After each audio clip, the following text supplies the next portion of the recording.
Connecticut and Massachusetts, Z&M Homes buys houses. Sell your property to the local guys. Needs repairs, updates, maybe foreclosure or inherited? No problem. We gotcha. Google or add us on Facebook at ZANDMHomes.com. It's Baxie's musical podcast.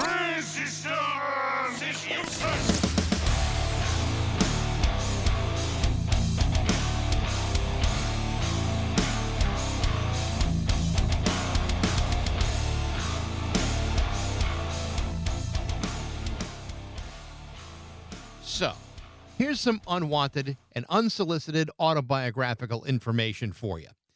From 1980 to 1984, I was a nerdy little high school kid living in a small New England town that had not yet been hooked up to basic cable service. In other words, unlike the rest of America, I did not have my MTV. How did I survive? It wasn't easy. Things were a little touch and go there for a while. In hindsight, perhaps not being cable ready might have been for the best, but at the time, not having MTV for their first 2 years in existence, I felt denied participating in a gigantic cultural movement in which kids around America got to enjoy the mind-numbing after effects of being endlessly glued to their televisions just to watch Martha Quinn tell you what was coming up next, even if it was another 24 hours of music videos. I wanted my MTV. Sure, there were Friday night videos on ABC, and for a period, Boston had its own UHF video channel, V66, but it wasn't MTV. And when I did finally get MTV, it was totally worth the wait. These days, MTV is largely a vast wasteland of unwatchable garbage, which is also what parents were saying about it 40 years ago. But it was our vast wasteland of unwatchable garbage, and we loved it. However, there were still songs from that era that defined the entire decade, regardless of basic cable access. And during that time, right in the meatiest part of my adolescence, was this deluge of new wave classics that were every bit a part of my youth as Molly Ringwald and asymmetrical haircuts. And among these youth-defining songs happened to be I'll Melt With You by the band Modern English. For the next 40 years of my life, I'll Melt With You has been a song which immediately transports me back in time. It's a song that doesn't just remind me of one or two great moments in my life. It brings me back to about 50 or 60 of them. And if we're being honest here, it's one of those songs that got everybody off their feet, not only in high school, but through college and many, many years beyond. But there were some other amazing songs from Modern English, too, like Hands Across the Sea, Swans on Glass, Life in the Glad House, all just incredible.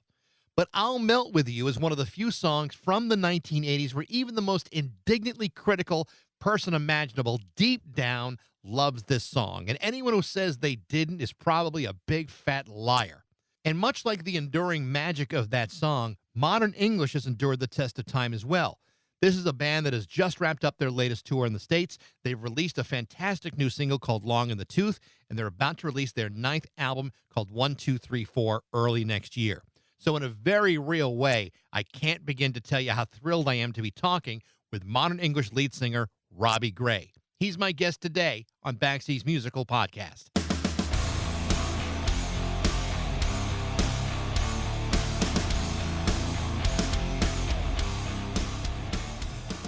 I'm so glad you're able to do this today because I'm of the age where I don't believe Modern English has ever really been out of my life. So. So am I. I'm sure. I've just been listening to Long in the Tooth, which is out now. It's a great single. And then the new record is coming out next year, 1, 2, 3, 4. This is going to be Modern English's first, correct me if I'm wrong, your first studio album in 8 years. Tell me a bit about that. I think 2017 was Take Me to the Trees. So it's about 6 years. 6 years. Yeah, well, mainly it was down to lockdown. That in England, when COVID happened in 2019, 2020, we were kind of stuck at home a lot. But in England, you could travel, you could go out to work.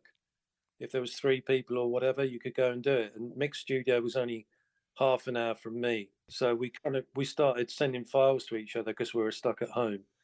And then we met up in the studio and started writing this album, 1, 2, 3, 4. So it was written round about COVID time, really. But in recording it, you've had Mario McNulty is the producer of this. The dude is no slouch. I mean, he's worked with some pretty big people. Bowie and Lou Reed and Laurie Anderson, Nine Inch Nails. I mean, he's come with quite a background. Yeah, I mean, he did his apprenticeship at Philip Glass's studio in New York as well. So yeah, he's a good guy. He's a really amazing engineer. And we did the album in upstate New York in a place called Rhinebeck, and we kind of spent a month in there, and we did it live. What we tried to do was get away from what you hear all the time on the radio, which is homogenized sort of rubbish. You know, we wanted to have a kind of a live, energetic feel to the music. So that's what we did. We basically recorded most of the songs, if not all of them, live, and not too many overdubs either. I think Long in the Tooth kind of reflects that. I mean, there's just a lot of excitement and energy in that Yeah. track. It's really, really cool the way you did it. Yeah, I mean, I wrote that myself actually. For the first time on this album, different people wrote different things, but that particular song, I wrote that in my bedroom in 2020 during lockdown. And it hasn't changed the format or the speed or anything like that, or the energy of it. It's been there since the start. So it's pleasing to keep all the ingredients, you know, that originally were in it. I know that for modern English in particular, the pandemic really kind of derailed a lot of things. I think I don't know, it was like last year or the year before. You were scheduled to come out to West Springfield, Massachusetts, to this big festival called the Big E, and for whatever reason, you weren't able to make the travel arrangements to get here because of the pandemic. But you did make up for, that show the following year, and everyone that I talked to that went said it was so great to see you guys, and it was such a fun show. How is it to get back on the road now without all that restriction and difficulty of travel and arrangements? Well, we all got COVID actually. About, I can't remember if it was last year. I think it was early last year. We all were on this cruise ship doing a kind of gigs with all these different bands, and then the first day we stepped off the boat, or the ship, sorry, can't call it a boat, onto Floridian soil. We all got COVID the first gig, so a lot of gigs were cancelled because of that. But yeah, I mean, it's been a bit of a nightmare, really. It held up all our plans about the album and touring, but we're all back on track now, and we've done a lot of work in the last year to support the album and get ready for the releases of things like Long in the Tooth. It started off by saying, when I was in high school in the early '80s, those first couple of records came out, and I know you've probably answered a million questions about this, but I'm of that age where I can't think of too many songs from the '80s that had that enduring legacy of "I'll Melt with You." It's a generation defining classic. When you are playing that live now, all these years later, I assume the reaction to it is still pretty magnificent, like it's always been. Like it's one of those songs at a party that once it's hit, everybody starts dancing, even to today. It must be an amazing thing to still be playing that song and still get that kind of reaction. Yeah, it's incredible, really. I mean, it seems to have a new life of its own since the internet and everything being so global with one push of a button. Yeah, it's brilliant. When we play it live, I don't really have to sing it, it gets sung back at me, and then we tend to get the crowd involved in the humming section, and live it is pretty amazing. And when we played the Big E, when we did play it, we did 2 shows there, one on the Saturday and one on the Sunday, Right. and everyone was singing along. It's always great. We're not a band that kind of doesn't like the fact we've had a hit record. We're not one of those kind of bands, really. I mean, when we wrote it, we had no knowledge it was going to be massive. It was just another song on the album. But in fact, we thought it was a bit too poppy for us at the time because we'd just done Mesh and Lace, and we were a bit sort of unsure of it. But basically, what it does is it pays all of our bills, and it means that it gives us a chance to do things like our new album. Without I Melt With You, we probably wouldn't be able to do that. And even you re-recorded the song, I think, in 1990, and it's still charted. I mean, that doesn't happen very often. I think that just shows the power of that particular song. I mean, we did a lockdown version of it as well during the pandemic. I don't know if you've seen that.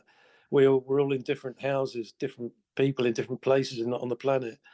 And we played, did a lockdown version. It sounds really good. It got over like 1.5 million views in 2020, 2021. Amazing.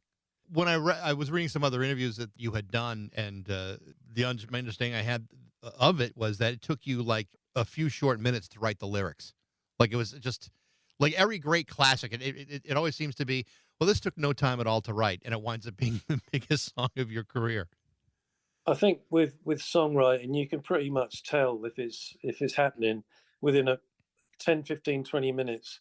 If the chords are working and it feels like it, the sound of it's really exciting and it's got something going for it. You know, that's what happened with I Melt With You. I wrote the words, the lyrics. I just sat down and wrote them in about 10 minutes on the back of a piece of paper in London in my house. I mean, it was pretty amazing to do that because I knew it was good when I was doing it.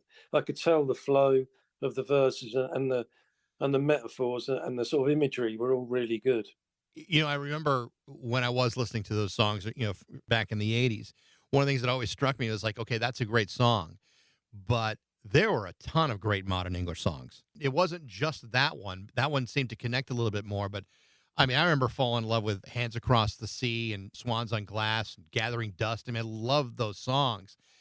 And it always seemed like this was a band that, was much deeper than I think most people really understood at the time. There was a whole great catalog of songs that couldn't, possibly reach the same level as an I'll Melt With You. But I always thought there was just so much more depth involved.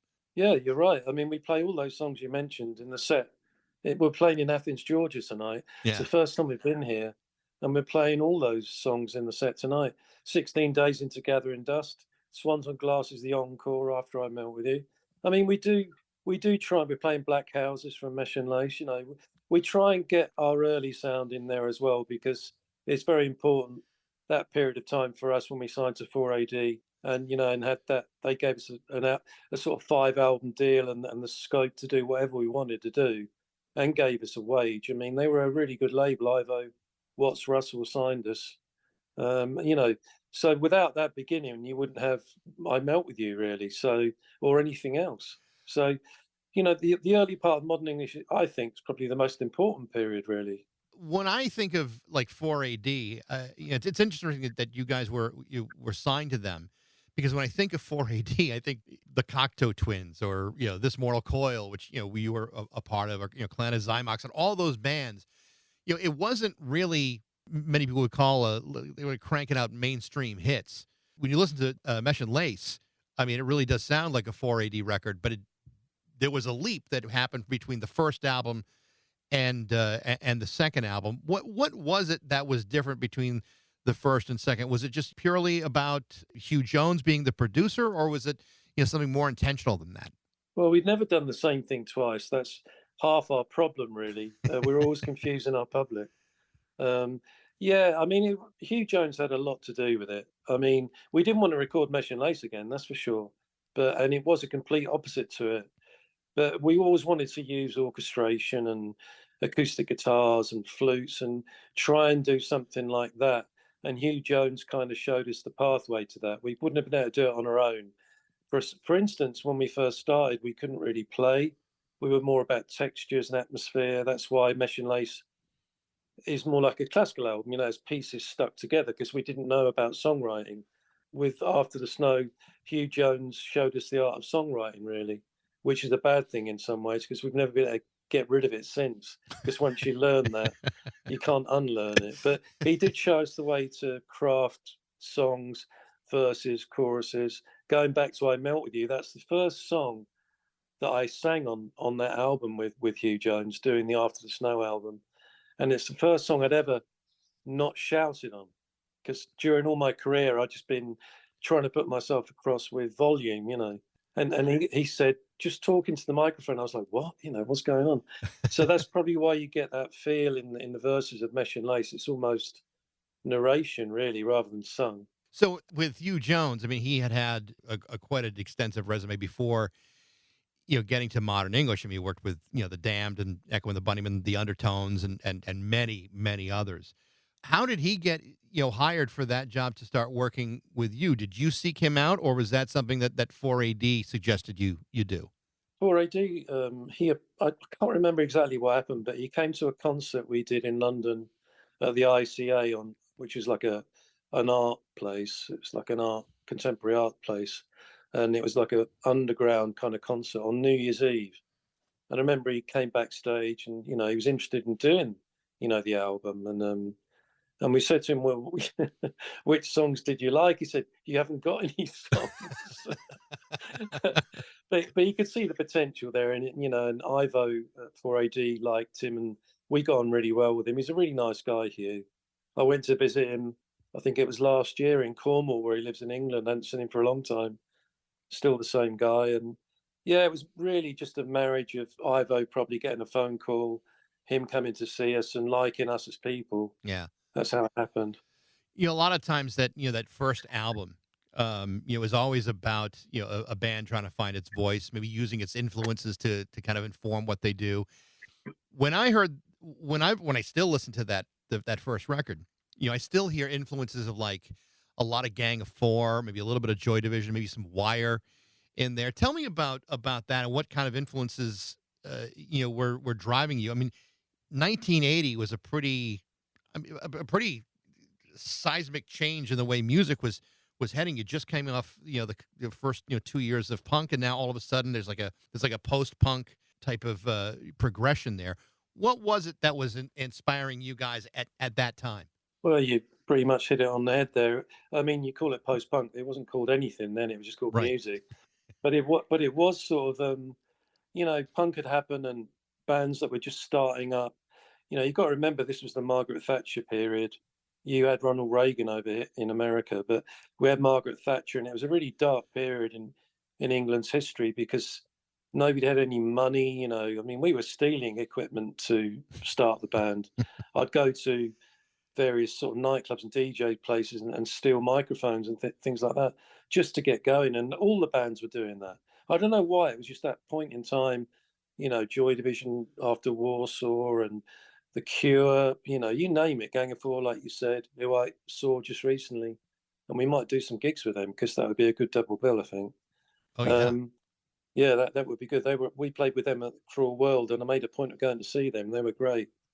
Yeah, I mean, it was in the air. There was something in the air, and nobody was. But the thing between English musicians and American musicians is, at that point, the bands weren't really musical. They weren't like American musicians who were always really good at playing. It was more about texture, atmosphere, effects. So when you hear the first Joy Division, Cure, whatever it is, Susan the Banshees, you can hear effects everywhere because that was the style of the sound that people wanted to make. It wasn't so musical as maybe as American bands would have been at the time, but it was something that was really important, and I think it was one of the most important moments in time for British music, really.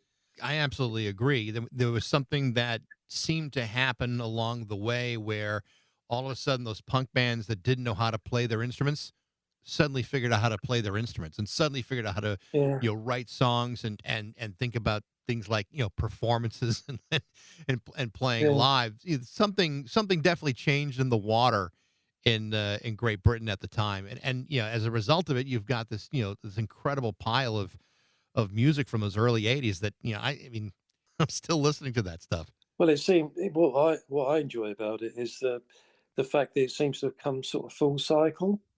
Everything seems to have come round, and you can hear, for instance, in bands like Fontaine's DC and the Idols, you can hear the same sound really, and it's taken a long time, I must admit, I think for music to get round again. I didn't really enjoy the 90s. I wasn't really a Britpop fan or anything like that. But dance music was more important in England at that time.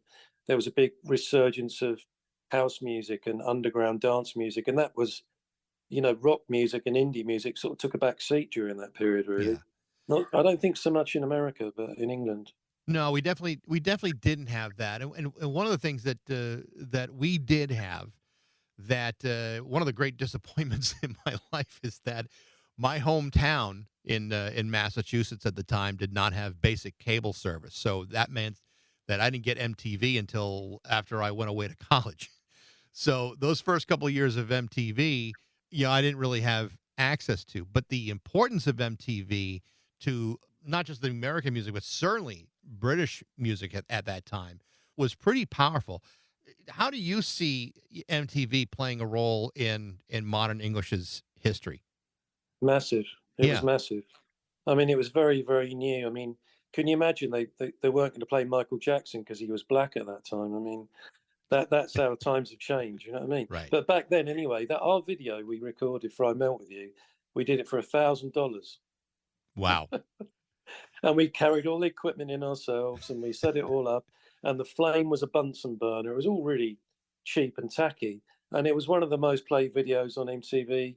I think in 82, 83 is incredible, really. Yeah. And that everybody who was on there, all the English bands. I mean, it was half the reason they got popular as well was the imagery of it. The imagery was important, but I think, it exposed parts of the country to the different kinds of music that it would never have had access to had it not existed. I mean, my hometown aside, I mean, there were parts of the Midwest that would never have stumbled across The Cure or Echo and the Bunnymen at the time. It would have taken years for them to kind of crack that audience. But MTV certainly opened the door for a lot of great music.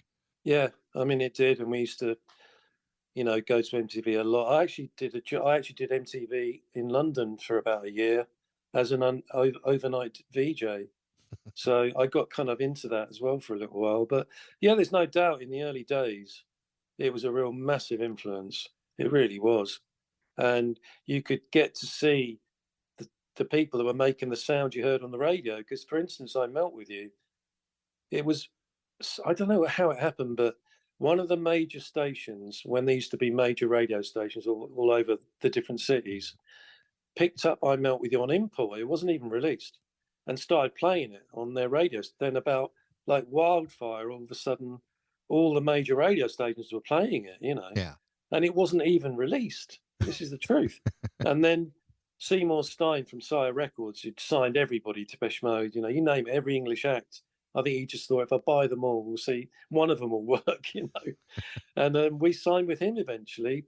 But that was all down to the MTV influence and the big radio stations all across America at that time. Like, I think it was K Rock in LA and WLIR out in New Jersey. There was loads of them. When "I'll Melt with You" comes out, and it suddenly has these legs on MTV. It may not have been the chart hit that people might assume that it was, but clearly it's a huge, massive hit for modern English. But moving forward from that, what kind of pressure was there on you to try to repeat that success? Obviously, 4AD had some limitations in how to manage a band that was maybe growing beyond the scope of what they were able to do for you. But what kind of pressure was there to continue that kind of trajectory? There wasn't pressure from us, but there certainly was from the business. I mean, Hugh Jones was brought in to do Ricochet Days, and he tried to develop the After the Snow sound, but unfortunately, there was too much going on. There was too much stuff on the songs. And Hands Across the Sea was definitely a shot at doing an "I Melt with You" 2 type of thing, or trying to expand on that sound. But we didn't feel that really. It was more about, I think, probably Hugh Jones as the producer got something said in his ear. But 4AD weren't really that sort of label. So I don't know. It's difficult to say. We weren't privy to all the business stuff, but we didn't feel any pressure really. Do you think that being on 4AD ultimately was the best to avoid a lot of that kind of pressure? Well, it certainly would have been. It wouldn't have been like a major label where they would have.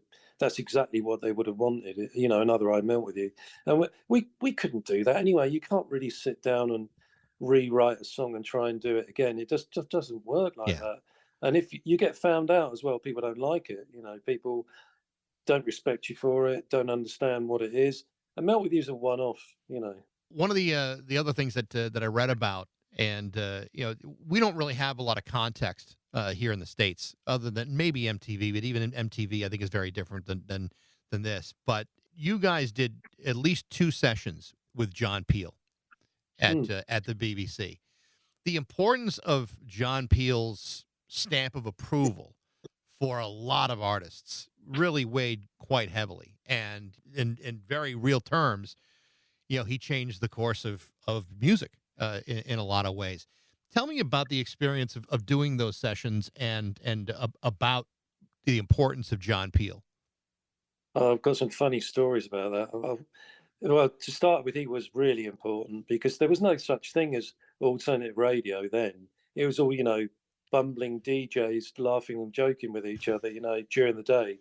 But at night, from about, I think it was about 10 o'clock at night, something like that, you get all this amazing music that was so unconformist. It was brilliant. And he was at the helm of it, and everybody gravitated in their bedrooms at night with their little lights on, listening to the radio. That was John Peel. He really helped so many bands. I mean, for instance, here we go. Here's a story. I was at a nightclub in England, in my hometown of Colchester, well before mobile phones and all that stuff. But there was a little phone in the hallway of this nightclub. Anyway, I'm sort of at this nightclub drinking with friends, and the bouncer that came over, one of the kind of doormen, and said, "There's a phone call for you." I'm like, "What?" Said the one phone in the place is rung and it's for you, and there's all a crowd around it. So I go, "It's my mother." I'm like, "Hello." She goes, "Oh, Robbie, John Peel's just phoned you up." I'm like, "What?" I couldn't believe it. Yeah, you'd actually phone my mum at home, our home house, and sorts, to say how much he liked the demo, because I'd gone to the BBC studios with a demo in my hand and put it in his hand as he walked in to go to work, Wow. and he took it away because he lived locally to us in Colchester. He took a shine to us a little bit, like he did with a lot of other bands, and helped us. It was brilliant. But that's, like I said, that stamp of approval for you guys. You did 2 sessions, with him. It's one thing to get the song, a song or a demo played on his show. It's another thing to be invited to do the actual live session. Tell me about those. Well, it was pretty straightforward. You just go in, and he always had the same guy. I can't remember his name now, doing the engineering. He was like his right hand man. And you just go in and record live. It's all done in about 4 or 5 hours. You do what you want, and nobody tells you what to do. Right. The guy just says, "Is that all right?" And you say yes, and you leave. And we did black hours of 16 days. The mesh and lay stuff, because that's the period that the first John Peel session was in. And what was good is he used to repeat the sessions, so they'd be on, and then he'd put them on again the next week or a couple of days later. They were always repeated, so people got to hear it, under their bedclothes at night with the little lights on, so their mum didn't know they were doing it. He was really important, and a really nice guy as well. Do you remember what the reaction was to at least the first appearance on that on the sessions? Yeah, it was a big reaction because it was 4AD stuff as well, which was a hip label, and to be on John Peel and do a session just made it even more kind of cool, I suppose. The band today is still primarily the original members of the band. You, Gary, Stephen, and Michael. There've been a few breaks along the way. I mean, that's almost 45 years together, which is pretty rare for any band. Tell me about about the relationship that you've had with these guys over the years. I mean, I would imagine to be playing 45 years later really must say something about the relationship you have. Well, I think it's important to talk about that, because that's why the sound's the way it is, really. I think sometimes we'd go on the road with some bands, and there'd be like one original member or two if you're lucky, the singer generally, and a load of other people, and it doesn't really work for me. But what's really important is to keep the sound. And if you've got the sound, then like Steve's keyboards, for instance, are very sort of, he uses analog MS-20s and MS-10s Korgs, so there's a lot of noise, mesh and lace stuff. And Gary's always using pedals and effects, so you get a sweeping sound with modeling. So there's a lot of texture and layers. And if you took away one or two of those elements, they wouldn't be there anymore. So we did split for quite a long time, and it was Mick Conroy, the bass player, who moved back, and he was living near me on a houseboat, and it was only half an hour from my home. And I didn't realise that. I was at my house in Thailand, and I got this message, a picture of a boat, and Mick saying, and I thought, God, that's only half an hour from where I live, of all the places he could have been. And then we met up and we talked about the band thing, and we got it back together again. So to play with those guys now after reforming again, I mean, it must feel like very comfortable. Or has there been enough water under the bridge where there's still tension, or are you well beyond that at this point? I think when you get to that age, you kind of let things go a lot easier. You kind of know each other so well, really. Yeah. I mean, everyone's got completely different lives. Everyone lives their life very differently. But when we get in a room and start playing music, it's not difficult, really, especially with, Gary and Steve, Mick, musically, it comes together pretty well. It's funny you mentioned playing in some of those 80s festivals where some bands have got like one original member. I mean, to me, there's a couple of examples out there of bands that are still playing with no original members, and to me there seems something slightly fraudulent about that. But I don't know. I mean, I suppose if it's a business, then I'm sure there are pressures to keep things going. I've never seen a band with no original members. Yeah, there are Really? there are a couple. The band Yes, for example, Oh, right. not one original member in the band. I think Foreigner was another one for a while. They were all hired studio musicians playing the Oh. songs of Foreigner. I'm like, how what would be the point of that? But yet it happens. So it's nice to hear that bands in it's an original form are still operating even after all that time. There are some exceptions. I mean, Echo and the Bunnymen played at Cruel World, and they got the original guitarist and, of course, Ian McCulloch, and they were good. The song still sounded really epic Right. and really good, but they were only two original members. But yeah, I'm on your side with that, really. Yeah. 50% of the band is still better than 0% of the band. Yeah, I suppose it is. There's Will Sargent still with Ian Yeah. McCulloch, so that's good. So once the album is released, and it's being released next year, I assume you'll be back on the road with it, or have those plans not been solidified yet? Yeah, well, we're on our 6th week now. I'm knackered. I'm tired. I really am. This is our 6th week. We go home next week, so that's good. But yeah, we'll be back. We'll support the album. It will probably be next April, May, I'd imagine. We'll be back for another long tour when the album comes out. Well, Robbie, like I said, the first single, "Long in the Tooth," is fantastic. I'm looking forward to hearing the rest of the record, and I do appreciate you spending some time talking about it today. Oh, you're welcome. Thanks very much. Absolutely, thank you, Robbie. Have a great day. All right, mate. Take care, yeah? You too. Bye bye. The name of the upcoming album from Modern English is 1, 2, 3, 4. It's set to be released in the spring of 2024. In the meantime, check out their new single, "Long in the Tooth." Thanks for listening. I hope you enjoyed it. If you did, feel free to like it, share it, and tell all your friends about it. You can find us on Facebook, Instagram, and TikTok. You can also reach me at bax@rock102.com. I'd love to know what you think. Thanks again to Z&M Home Buyers for their support, and thank you for listening to Baxie's Musical Podcast.